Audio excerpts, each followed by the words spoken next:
अस्सलाम वालेकुम dear students, मेरा नाम है मोहम्मद असलम कुरैशी और आप देख रहे हैं गैलेक्सी ऑफ इंफोटेनमेंट चैनल। पिछली वीडियो में जैसा कि आपको याद होगा कि हमने सिंटेक्स बुक बोर्ड के नाइन्थ क्लास के बुक चैप्टर 3 शुरू किया था।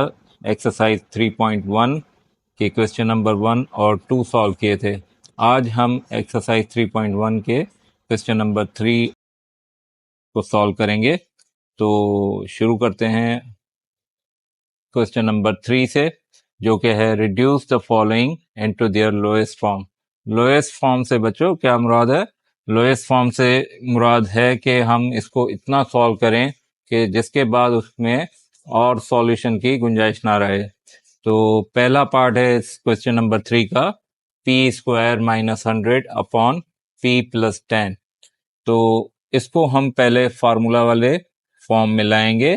फार्मूला आपको कुछ याद करने पड़ेंगे, जैसे इसमें हमारा पहला जो फार्मूला यूज हो रहा है वो हो रहा है a² - b² बराबर a - b a + b के।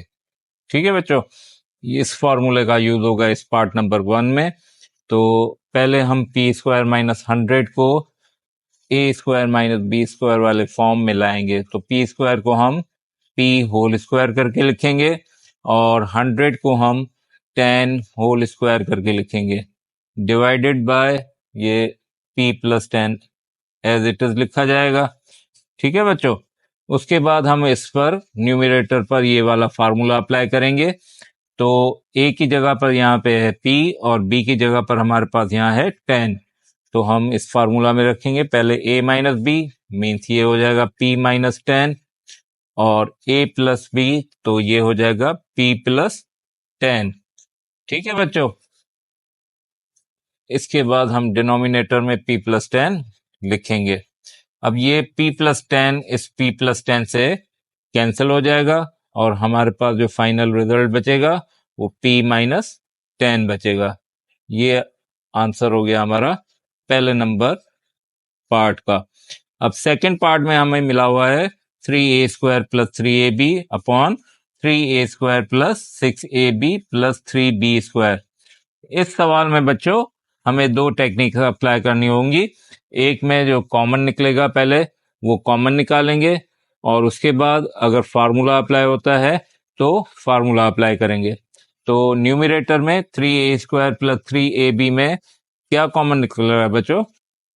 3a कॉमन निकल रहा है। तो 3a कॉमन निकालेंगे तो हमारे पास क्या बचेगा? 3a² में से 3a कॉमन निकलेगा तो a बचेगा।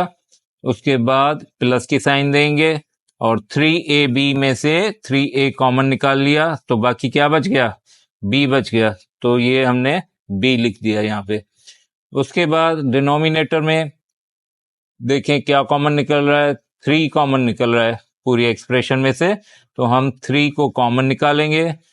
3a² में से 3 कॉमन निकला तो a² बचा। 6ab में से 3 कॉमन निकला तो क्या बचेगा बेटा? 2ab। और 3b² में से 3 कॉमन निकला तो b² बच जाएगा। ठीक है बच्चों, अब हम इसको एक्सप्रेशन को जब देखेंगे a² + 2ab + b², तो ये हमें एक कॉमन फार्मूला आपको याद होगा कि a + b² किसके बराबर होता है? a² + 2ab + b² के। तो ये एक्सप्रेशन हमें इस फार्मूले की याद दिला रही है। तो हम इस एक्सप्रेशन पे ये फार्मूला अप्लाई करेंगे। पहले इसको हम a² + 2ab + b² में ब्रेक करेंगे एक स्टेप में। 3a a + b ये न्यूमरेटर हम एज इट इज लिखेंगे। उसके बाद 3 ये लिखेंगे, फिर करली ब्रैकेट देकर a² को हम a² करेंगे प्लस 2 फार्मूले का। a की जगह पर इसको a सेपरेट करेंगे, b की जगह पर b को सेपरेट करेंगे, फिर b² को हम b² करके लिखेंगे। ये स्टेप करेंगे तो बेहतर है, वरना हम डायरेक्ट ये फार्मूला भी अप्लाई कर सकते हैं। तो ये आ जाएगा 3a ए प्लस बी अपॉन 3 और ये हमारा अब ए प्लस बी होल स्क्वायर के बराबर आ गया। ठीक है बच्चों, तो अगर ये स्टेप आपको जहन में नहीं आता या आप स्किप करना चाहते हैं तो भी इतना ज्यादा फर्क नहीं पड़ेगा, लेकिन ये करने से थोड़ा अच्छा इंप्रेशन पड़ जाएगा इन्विजिलेटर पर। ठीक है बेटा, तो ये 3 से कैंसिल हो गया। ये ए प्लस बी एक नीचे वाले 2 में से एक से कैंसिल हो जाएगा। तो अब हमारे पास क्या फाइनल आंसर आ जाएगा? ए न्यूमरेटर में बचा है हमारे पास और डिनोमिनेटर में ए प्लस बी बचा है। तो ये हमारा आंसर आ गया सेकंड पार्ट का। चलें, सेकंड पार्ट के बाद अब थर्ड पार्ट हम करते हैं सॉल्व। थर्ड पार्ट में हमें मिला हुआ है a minus b upon a plus b multiply by a square plus a b upon 2a square minus 2b square. ठीक है बच्चों, तो अब देख रहे हैं आपके पहले फ्रैक्शन में हमें जो एक्सप्रेशन मिली हुई है वो सॉल्व नहीं होगी फर्दर, तो हम इसको ऐसे ही लिखेंगे a minus b divided by a plus b, then put multiply sign. उसके बाद हम क्या करेंगे, ये जो न्यूमरेटर में दूसरा फ्रैक्शन है उसके न्यूमरेटर में देखेंगे कॉमन क्या चीज़ निकल रही है। तो इसमें हमारे पास a कॉमन आ रहा है, तो a कॉमन निकालेंगे और a कॉमन जब निकलेगा a स्क्वायर से तो हमारे पास a बचेगा, फिर हम प्लस की साइन लगाएंगे। a b में से a कॉमन निकला तो हमारे पास b बचा। उसके बाद डिनोमिनेटर में 2a square minus 2b square में से 2 कॉमन निकल रहा है तो हमारे पास a square minus b square बच रहा है। तो जैसे पहले पार्ट में हमने फार्मूला अप्लाई किया था a square minus B square वाला, तो हम इस पर भी फार्मूला अप्लाई करेंगे। तो ये a माइनस बी और upon a plus b as it is लिखेंगे। ये a प्लस बी हम एज इट इज लिखेंगे, इसको हम फार्मूला अप्लाई करेंगे a minus B A plus b हो जाएगा। और यहाँ पे आप मेंशन भले कर लें because a square minus B square is equal to a minus B A plus b. ये हम रेफरेंस दे रहे हैं कि हमने यहाँ पर ये फार्मूला अप्लाई किया है, इसलिए ये a square minus B square की जगह a minus B A plus B आ गया है। अब इसमें देखेंगे कि कैंसिलेशन क्या हो रही है। ये a माइनस बी इस a माइनस बी से कैंसिल हो रहा है, ये a प्लस बी इस a प्लस बी से कैंसिल हो रहा है। यहाँ आप इस a प्लस बी को इससे भी कैंसिल कर सकते हैं, उससे कोई फर्क नहीं पड़ता। तो अब फाइनली हमारे पास क्या रिजल्ट बचा, न्यूमरेटर में a बचा है हमारे पास और डिनोमिनेटर में हमारे पास 2a प्लस बी। ये हमारा फाइनल आंसर होगा पार्ट नंबर 3 का। ठीक है बच्चों, आप भी सोच रहे होंगे कि पहले 2 पार्ट सर ने किए तो बेडशीट नज़र आ रही थी और अब बैकग्राउंड में हमें टेबल नज़र आ रही है। तो हाँ बच्चों, आप सही समझ रहे हैं, पहले 2 पार्ट्स मैंने नीचे कमरे में सॉल्व किए थे बेड पर रख के, अब वहाँ पे सॉल्व कर करके मैं बोर हो गया था, इसलिए मैंने कहा कि जगह चेंज की जाए फॉर अ चेंज, तो इसलिए मैं ऊपर राइटिंग टेबल पे सॉल्व कर रहा हूँ। ठीक है बच्चों, अब हम पार्ट नंबर 4 सॉल्व करेंगे। पार्ट नंबर 4 हमें दिया गया है एक ब्रैकेट में x plus y whole square minus z square upon x plus y plus z. अब आप जब भी देखें कि फर्स्ट टर्म और सेकंड टर्म हमारे पास परफेक्ट स्क्वायर हो और बीच में माइनस साइन हो, ठीक है बच्चों, ये गौर से पॉइंट नोट कीजिएगा कि जब भी हमारे पास पहला टर्म और दूसरा टर्म दोनों टर्म्स हमारे पास परफेक्ट स्क्वायर हों और बीच में माइनस साइन हो तो हमारे पास कौन सा फार्मूला यूज होगा, ये जो हमने पार्ट नंबर 3 में यूज किया है, A square minus B square is equal to A minus B A plus B वाला, ये फार्मूला हमें यूज करना होगा। तो हम इसको पहले स्टेप में ए स्क्वायर माइनस बी स्क्वायर वाले फॉर्म में लाएंगे। पहला टर्म हमें ऑलरेडी ए स्क्वायर वाले फॉर्म में मिला हुआ है। इस जेड स्क्वायर को हम जेड होल स्क्वायर करके लिखेंगे तो ये हमारा a square minus B square वाले फॉर्म में आ जाएगा। ठीक है बच्चों, divided by x plus y plus z. अब हम इस पर फार्मूला अप्लाई करेंगे। अब ये x प्लस वाई पूरा एक टर्म a के बराबर है। ठीक है बच्चों, तो जब इसमें हम फार्मूला में पुट करेंगे तो a की जगह पर हम क्या रखेंगे, पूरा x प्लस वाई रखेंगे। ये पूरा एक टर्म है और ये b की जगह पर z है हमारे पास। तो ये हो जाएगा a की जगह पर x प्लस वाई आ गया, minus b means minus z, और दूसरा ब्रैकेट हमारा x plus y plus z divided by x plus y plus z. यहाँ पर आप फिर रेफरेंस इस फार्मूला के दे दें, बिकॉज ये 3 डॉट जो हम 2 ऊपर 1 नीचे देते हैं, इसका मतलब है because a square minus B square is equal to A minus B, A plus b. ये हमने फार्मूला का रेफरेंस दे दिया कि ये जो हमारे पास एक्सप्रेशन आई है इसकी जगह पर वो इस फार्मूला के मुताबिक आई है। ठीक है बच्चों, अब हम देखेंगे कैंसिलेशन क्या हो रही है। ये x plus y plus z इस x plus y plus z से कैंसिल हो जाएगा, तो हमारे पास जो फाइनल रिजल्ट आएगा वो x plus y minus z आएगा। तो उम्मीद है ये आपको बहुत अच्छे से समझ में आ रहे होंगे। तो अगर आपको अच्छे से समझ में आ रहे हैं तो मेरी वीडियो को लाइक भी करें, शेयर भी करें, और जिसने मेरे चैनल को सब्सक्राइब नहीं किया तो उसको जल्दी जल्दी से सब्सक्राइब भी करें। अब हम पार्ट नंबर 5 शुरू करने जा रहे हैं।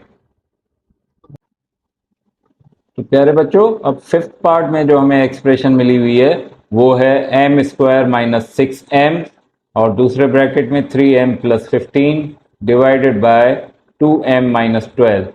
ठीक है, तो हम पहले ब्रैकेट में देखेंगे कॉमन क्या निकल रहा है हमारे पास। एम स्क्वायर माइनस 6m में m कॉमन निकल रहा है, तो हमने m कॉमन निकाला, तो m स्क्वायर में से m निकला तो m बचा, माइनस 6m में से m कॉमन निकलेगा तो 6 बचेगा। दूसरे ब्रैकेट में 3m प्लस 15 में क्या कॉमन निकल रहा है, 3 कॉमन निकल रहा है, तो 3 कॉमन निकालेंगे तो हमारे पास ब्रैकेट में 3m में से 3 निकल गया तो m बचा, प्लस 15 में से 3 कॉमन निकला तो 5 बचेगा, क्योंकि 3 5 15 होता है, डिवाइडेड बाय 2m माइनस 12 में से 2 कॉमन निकल रहा है तो क्या बचेगा, m माइनस 6। अब क्या कैंसिल हो रहा है हमारे पास, m माइनस 6 यहाँ से, m माइनस 6 यहाँ से कैंसिल हो रहा है। ठीक है बच्चों, अब क्या बचा, ये 3 इस m से मल्टीप्लाई हो जाएगा तो 3m हो जाएगा, और दूसरे ब्रैकेट वाला जो टर्म है m प्लस 5 इसके साथ हम रख देंगे, और डिनोमिनेटर में हमारे पास 2 बचा तो हम 2 रख देंगे। सिंपल, 2 स्टेप में हमारे पास फाइनल आंसर आ गया। ठीक है बच्चों, उम्मीद है आपको ये पार्ट अच्छे से समझ में आया होगा। आपको कोई भी क्वेश्चन हो तो कमेंट सेक्शन में मुझसे क्वेश्चन कर सकते हैं। पार्ट नंबर 6 है x square minus 2x minus 3 upon x square minus x minus 2। अब इसमें हमारा मेथड बिल्कुल ही चेंज है 5 पार्ट से। ये आपको मालूम होगा, क्वाड्रेटिक इक्वेशन आपने वर्ड सुना होगा, 8वीं तक मैथमेटिक्स में यूज होता है। क्वाड्रेटिक इक्वेशंस मिली हुई हैं 2, जिनको हम 3 मेथड से सिंप्लीफाई करते हैं क्वाड्रेटिक इक्वेशंस को। पहला होता है फैक्टराइजेशन मेथड, दूसरा कंप्लीटिंग द स्क्वायर मेथड, तीसरा बाय क्वाड्रेटिक फार्मूला। लेकिन हम यहाँ पे जो यूज करेंगे वो बाय फैक्टराइजेशन मेथड यूज करेंगे। और फैक्टराइजेशन मेथड में हम क्या करते हैं, एक्स स्क्वायर के कोफिशिएंट को कांस्टेंट टर्म से मल्टीप्लाई करते हैं, जो भी रिजल्ट आता है उसके फैक्टर्स निकालते हैं, और उन फैक्टर्स को फिर इस तरीके से अरेंज करते हैं कि हमें ये मिडिल टर्म मिल जाए। मिडिल टर्म को हमें ब्रेक करना होता है, तो इसको हम मिडिल टर्म ब्रेक मेथड भी कहते हैं। तो अब ये 3 को -3 को एक्स स्क्वायर कोफिशिएंट यहाँ पे 1 है, तो -3 को 1 से मल्टीप्लाई करेंगे तो -3 आएगा। अब 3 के फैक्टर्स 3 और 1 होंगे। अब 3 और 1 को हम इस तरीके से लिखेंगे कि हमें माइनस का 2x मिल जाए। तो किस तरह हम इसको अरेंज करें कि माइनस का 2x मिले? डेफिनेटली बड़ी वैल्यू पर हम माइनस साइन देंगे, तो हम इसको -3x और प्लस x करके ब्रेक करेंगे -2x को। अब -3x में से x प्लस x सॉल्व करेंगे तो हमारे पास माइनस का 2x आ जाएगा, और इनके कोफिशिएंट को आपस में मल्टीप्लाई करेंगे तो इनकी प्रोडक्ट के बराबर आ जाएगा। -3 हमारी प्रोडक्ट थी इनकी, तो -3 और 1 को हम मल्टीप्लाई करेंगे तो -3 आ जाएगा। ठीक है बच्चों, और ये -3 ये वाला, इसको हम मिडिल टर्म ब्रेक मेथड कहते हैं।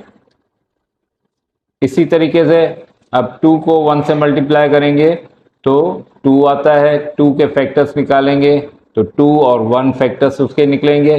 ठीक है, अब 2 और 1 को इस तरीके से अरेंज करना है कि हमें माइनस का x मिले, तो ये x square as it is लिखेंगे।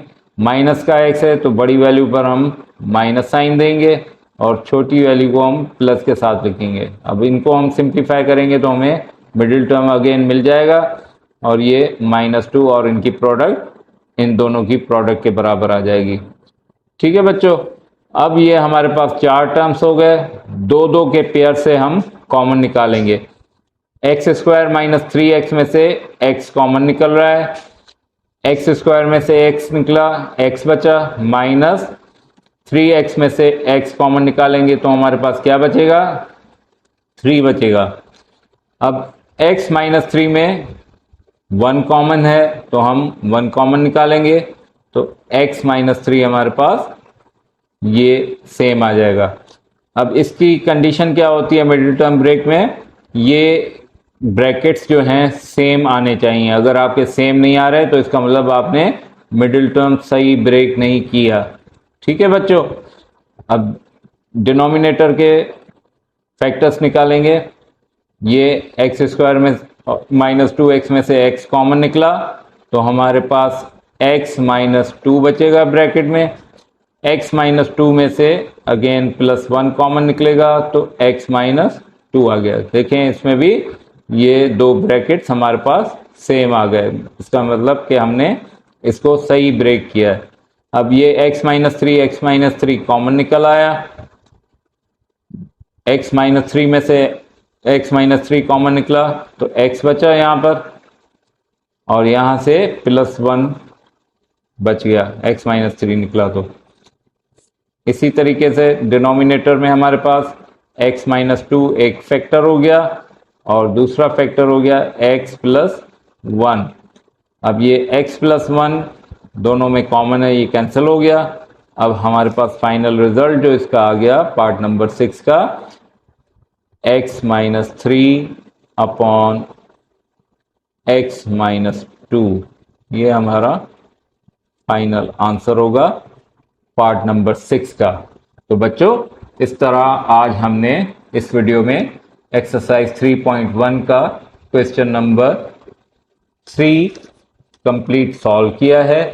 उसके 6 के 6 पार्ट मैंने कोशिश की है कि ईजीएस्ट वे में आपको समझाऊं ताकि आपको कोई भी दुश्वारी ना हो।